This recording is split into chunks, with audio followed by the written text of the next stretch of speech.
베드로후서 2장. 전에 이스라엘 백성 가운데 거짓 예언자들이 있었던 것처럼 여러분 가운데도 거짓 선생이 나타날 것입니다. 이들은 살며시 여러분 가운데 들어와 여러분을 잘못된 길로 인도하고 혼란스럽게 만들 것입니다.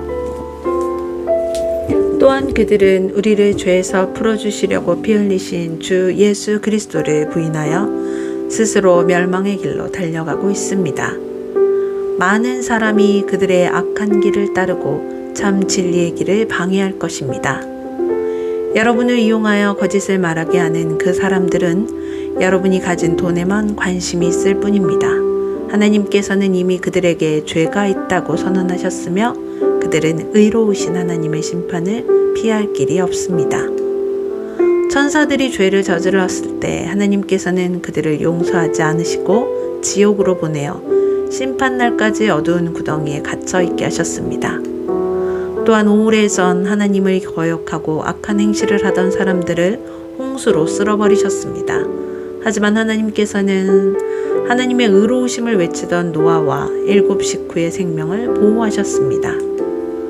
그리고 죄악의 도시 소돔과 고모라에 불을 내려 잿더미로 만드시고 훗날 하나님을 거역하고 순종치 아니하는 사람들에 대한 본보기로 삼으셨습니다.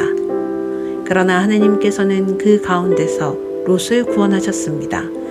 의로운 롯은 그 성의 사람들이 방탕하게 살아가는 것을 보며 괴로워하였습니다.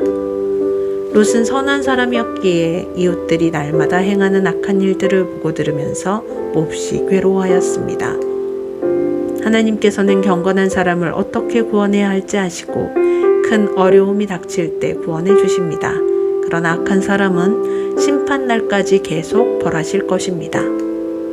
특별히 육체의 정욕을 따라 죄악을 저지르며 살아가는 자와 하나님의 권위를 무시하는 자들에게는 더 큰 벌을 내리실 것입니다.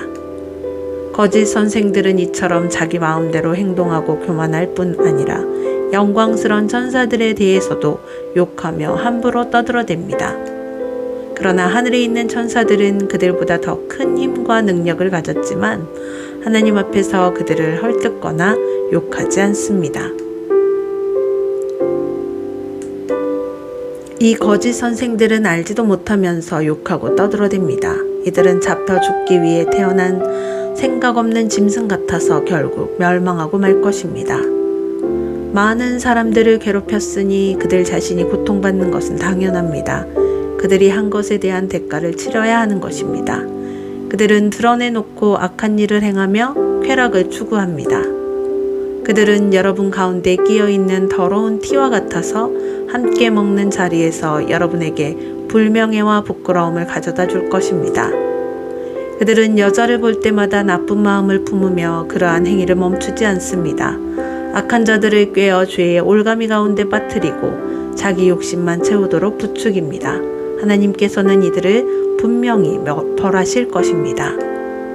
옳은 길을 버리고 잘못된 길에 빠진 이들은 발람의 길을 그대로 밟고 있습니다. 부올의 아들 발람은 나쁜 방법으로 얻은 재물에 눈이 어두워져 있었습니다. 그러나 발람은 자기가 저지른 죄 때문에 꾸지람을 받습니다. 나귀는 말 못하는 짐승이었지만 사람의 소리로 말하여 이 예언자의 미친 행동을 막은 것입니다. 또한 이들은 물 없는 샘이나 마찬가지이며 바람이 부는 대로 밀려다니는 구름과도 같습니다. 그들이 갈 곳은 캄캄하고 어두운 구덩이뿐입니다. 그들은 헛된 말로 자랑하며 잘못된 길에서 겨우 빠져나온 사람들을 악한 욕망으로 깨어 다시 죄 가운데로 끌고 들어가려 합니다. 그들은 자유를 주겠다고 약속하지만 사실 그들 자신들조차 자유하지 못하고 멸망의 종이 되어 있습니다. 사람은 누구든지 자신이 지배당하는 것에 종이 되기 마련입니다. 우리 구주 예수 그리스도를 알고 세상의 죄악에서 해방된 사람이 다시 그 악한 생활로 되돌아가 세상 죄에 끌려다닌다면 그 상태는 이전보다도 훨씬 나쁠 것입니다. 차라리 바른 길을 모르는 게 더 낫지 않겠습니까? 바른 길을 알면서도 자신들이 받은 거룩한 가르침을 내팽겨쳐 버린다면 오히려 그 길을 알지 못하는 편이 낫습니다. 개는 토한 것을 다시 먹고 돼지는 씻은 후에 다시 진흙탕에서 뒹군다 라는 속담이 그들에게 들어맞는 것입니다. 아멘.